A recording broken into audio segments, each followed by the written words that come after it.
الله أكبر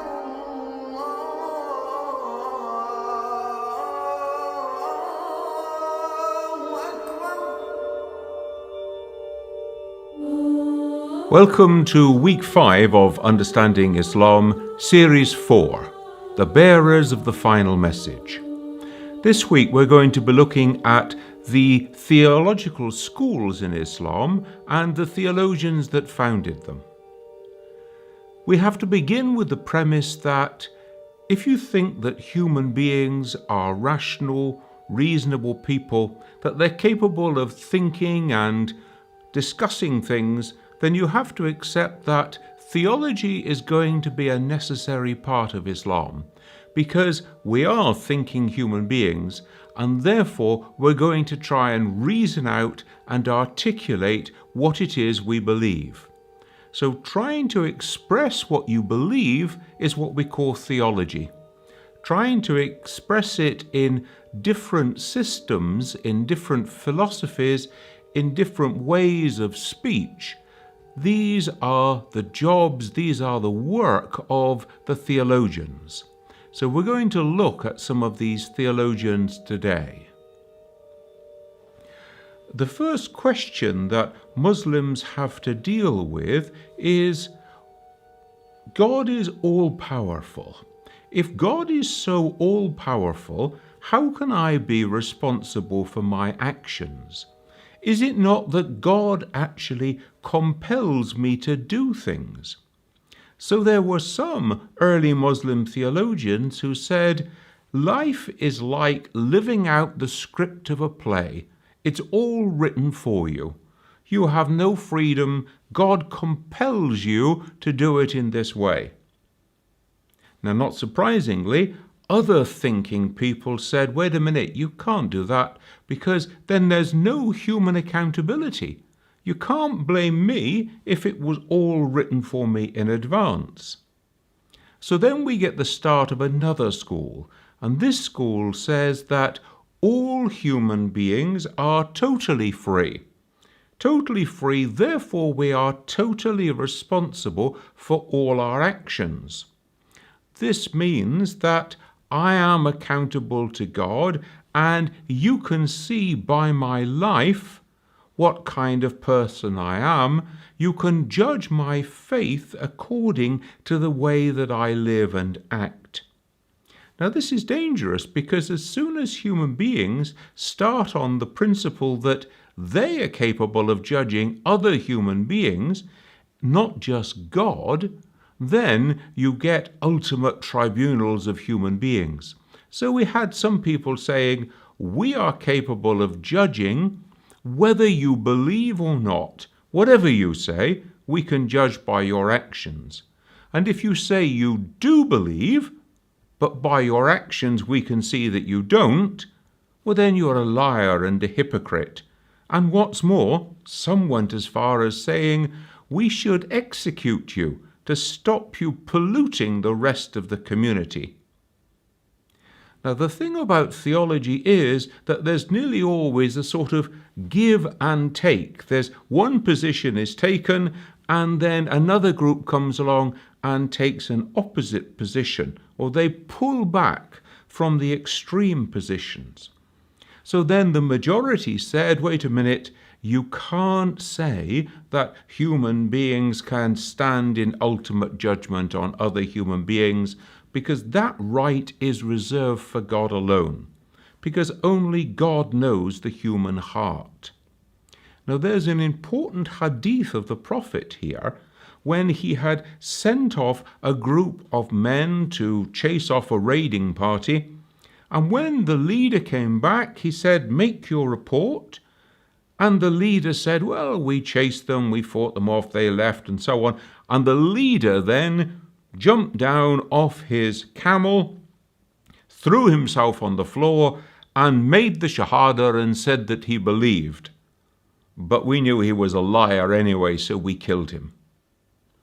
And the Prophet said to him, and before you judged this man to be a liar and killed him, did you take out his heart so that you could examine what was in it? Well, of course he couldn't. He didn't, because only God can judge the human heart. And therefore, the majority school of Islam, the vast majority, will say that the ultimate judgment is up to God. The human being cannot usurp the power of God in order to take that ultimate judgment on another human being. As soon as Greek philosophy started to enter into the Muslim community, and this was happening in places like Basra and Baghdad in the 8th, 9th century, then there's a challenge. How do you express your faith in these Greek philosophical terms? More than that, questions are being asked by the philosophers, and you have to think out new ways of answering them. So one of the people, the groups that was very much affected by this movement were called the Mu'tazilites. They were people who gave a great deal of emphasis to human reason, and sometimes therefore they were called the rationalists of Islam. Now the Mu'tazilites were very determined to keep the absolute oneness of God as the only eternal being. So anything that touched on that shaded into it, was not acceptable for them. So when the discussion came around to the status of the Quran, the Mu'tazilites said the Quran is a creation of God. It is a creature. It was created at a certain time in a certain place.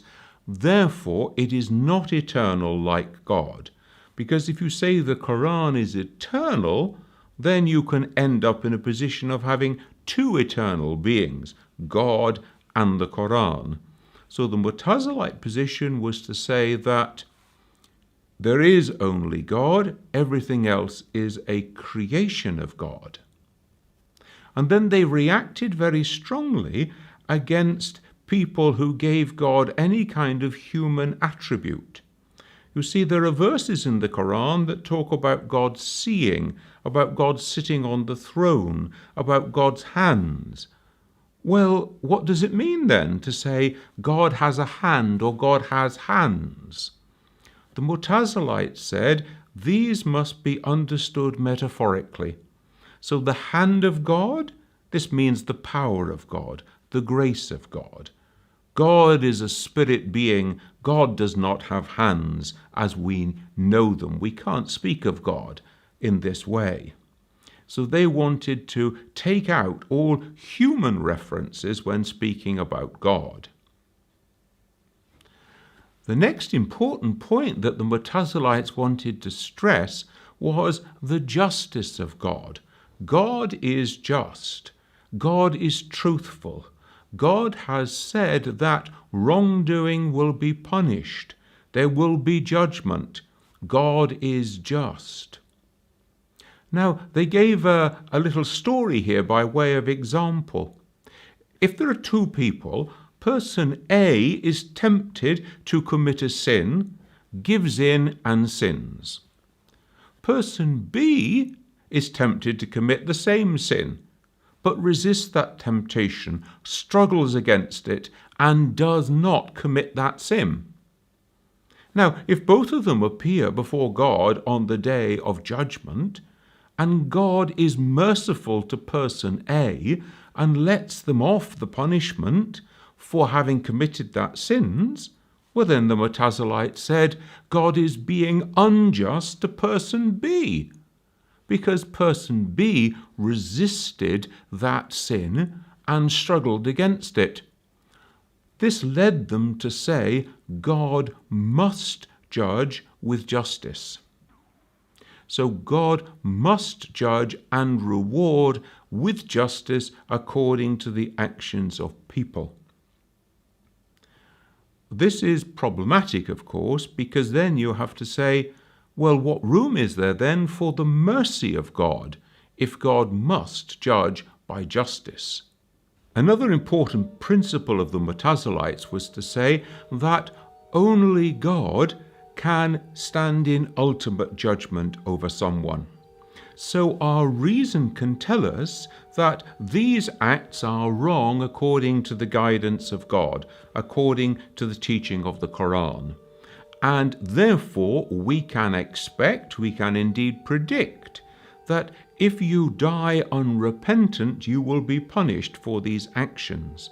But only God knows whether the person is repentant or not. So therefore they step back from ultimate judgment on people, because God alone knows the heart of the repentant person or not. In the same way, when we have people who live a life of public sin, people who publicly are seen to be not living according to the teaching of the Quran, the Mu'tazilite position was to say, well, you cannot sit in judgment on them and say they're an unbeliever. At the same time, they confess that they believe, but you just don't know. So they took an intermediate position between these two extremes. And the final thing about the Mu'tazilites was to say that human beings must promote good on earth and must oppose evil. And they took this to the ultimate step of saying, therefore, it is a requirement that we should oppose an unjust ruler and cannot allow injustice to be put forward in this way, to be promoted within society. Now, the Mu'tazilite positions were influential in later schools of Islam, particularly within Shia schools of Islam. Amongst the Sunnis, the Mu'tazilites have some influence, they come and go. Mu'tazilites themselves are a very small group that continue on into the history of Islam. But they set a trend of thinking and of reasoning, and so we can see that later on lots of other groups actually are reacting to the positions that the Mu'tazilites took. Now remember the important position that a position provokes a reaction in another opposite direction. And so the reaction against the Mu'tazilites was led by Ahmad ibn Hanbal. And he said, reasoning is dangerous, theological speculation is dangerous. Stick therefore to what God says in the Quran and what the Prophet says of God. So these two pillars, the Quran and the Hadith, should be the basis for Islam. So for example, Ahmad ibn Hanbal said, when we speak or we hear in the Quran about God having hands, God has hands, but they are godlike hands and not human-like hands. So you have a more literal interpretation of the word of the Quran, and also you give particular emphasis to the early generations who focused on reporting the hadith, the teachings of the Prophet. Another position that was taken between that of the Mu'tazilites and that of Ahmad ibn Hanbal was the major school of Sunni theology called the Al-Asharite school, Al-Ashari being its founder in the 10th century. Now, he takes an intermediate position. We have the Quran and the Sunnah, but we also have our reason, and he takes a more moderate use of reason. He says our human reason has limitations. There are things that God knows that our human reason cannot know, and therefore ultimately revelation must be obeyed even if our reason cannot demonstrate to us why it is right. So therefore we would not need revelation if our reason was capable of leading us to fully understand the ways of God. This led to a very important principle of Al-Ashari when he says, ask not how. Don't push it too far. There are things that you cannot know. Now we can see this principle of ask not how in relation to the Quran, because he says the Quran is not God, but is not other than God. Ask not how.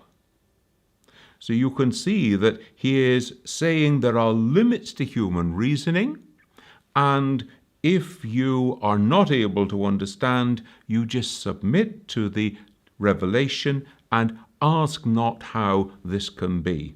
Accept the limitations. In the same way, our human reason is not able to penetrate through to the justice of God. So it may be that God will ultimately send the pious person to hell and send the sinner to heaven. That is for God to decide in God's justice, and we're not able to penetrate through that far. There's a famous story told about Al-Ash'ari in conversation with one of his Mu'tazilite teachers. And it shows the way in which he regards the law of cause and effect of justice alone as being insufficient to take us into an understanding of Islam. And the scene goes like this. It's a scene in heaven, and a child is in heaven and notices that a man, an adult, has a higher place. And so the child asks God, why is it that that man has a higher place in heaven than I have? And God replies, because he did many good things in his life that you didn't do, and therefore he has a higher place. Well, the child says, but wait a minute, I died young. Why did you let me die young? I didn't have a chance to do all those good things and earn a higher place for myself. And God responds, well, I knew that if you lived a long time, you would do many evil things. Therefore, I was merciful and I killed you and let you die early, and therefore you've come to heaven. Well, at this, of course, there's a chorus of voices that come up from hell, of people saying, oh, but God, why didn't you let us die young before we were able to do all these bad deeds? So the law of cause and effect is not sufficient to explain the relationship of the human being and of divine justice. Another problem that Al-Ash'ari deals with is how can you hold the human being accountable for our actions, given that God is all-powerful? And the way Al-Ash'ari dealt with this is to say, God creates all actions. Everything exists by the will of God. So that I have the power to do something, that I do an act, is according to the will of God. We call this primary causation. However, how I do that act, that is secondary causation, and that responsibility is given to me. And so Al-Ash'ari says that the human being has the power to decide how an act is done by attribution. It's given to us by God immediately before we do the act, and therefore we are responsible and not God is responsible. Of course, God knows how I am going to use my power, how I'm going to act. So God knows the future, but God does not determine the future, so that God does not dictate how I will use the freedom that God gives me. Al-Ash'ari is the most influential of the Sunni schools of theology, but another school of theology within the Sunni tradition was established by Al-Maturidi, and he takes slightly different positions on several things. He has more room for the use of reason. So he says that our reason can take us through to actual knowledge about God, and therefore by our reason we are able to come to a judgment about human acts, for example. But at the same time, Al-Maturidi says that faith is judged by the confession of the person. If you say that you believe, then this confession is sufficient. Even if you are a bad person, you may be a bad Muslim, you may be a sinful Muslim, but you are still a Muslim because you confess that you are a Muslim. Now, this led him to say that the sinful person who is repentant of their sin will be awarded with paradise. Therefore, the repentant sinner will come to paradise. We're going to look now at two great theologians who try to reconcile different elements of knowledge within their systems, one within the Sunni system and one within the Shia system. And the task is to reconcile philosophy, theology, and also the mystical tradition. Now we're going to look at Al-Ghazali. Al-Ghazali very fortunately died in the year 1111, so he's easy to remember. And Al-Ghazali grew up and studied theology, and then he came to a realization that there were limits to philosophical thought. And so he used philosophical argument in order to demonstrate that the philosophers did not always penetrate through into the mind of God.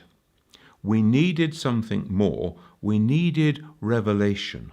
He then went further. He went through a kind of life crisis about 15 years before his death, when he realized that he had been struggling to become a great theologian rather than a great person of faith, a great knower and lover of God.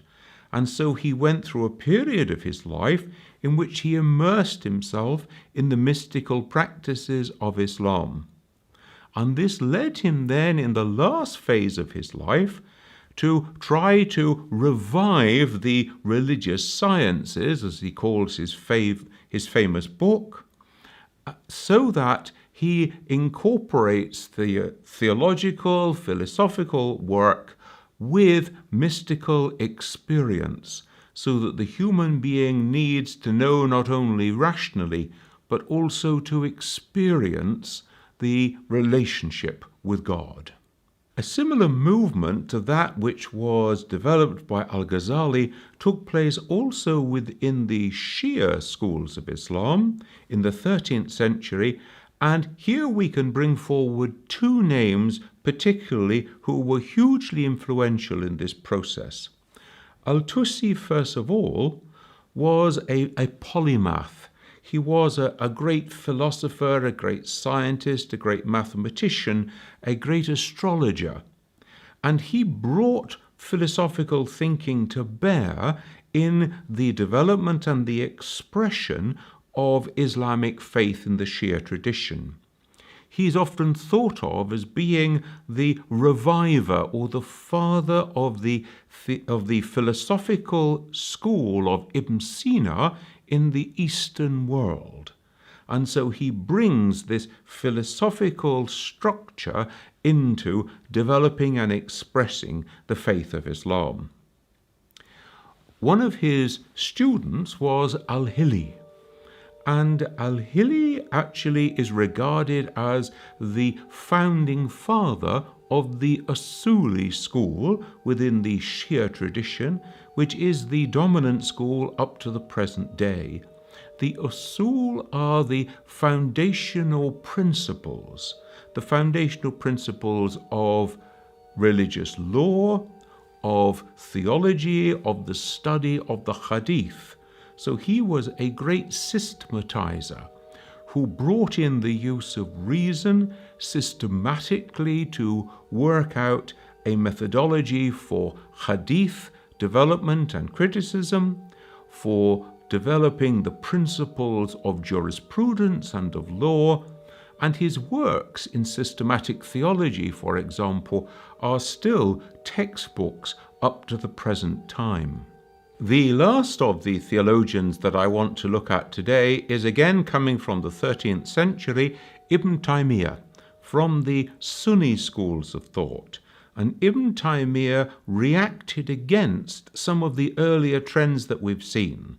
He reacted against philosophy and against Sufi mystical practice and thought. He also reacted against the use of reason without strict limits being placed upon it. And he also was opposed to the Shia schools of Islam. So Ibn Taymiyyah wanted to stress the Quran and the Sunnah of the Prophet. This was the key foundation principle for Islam.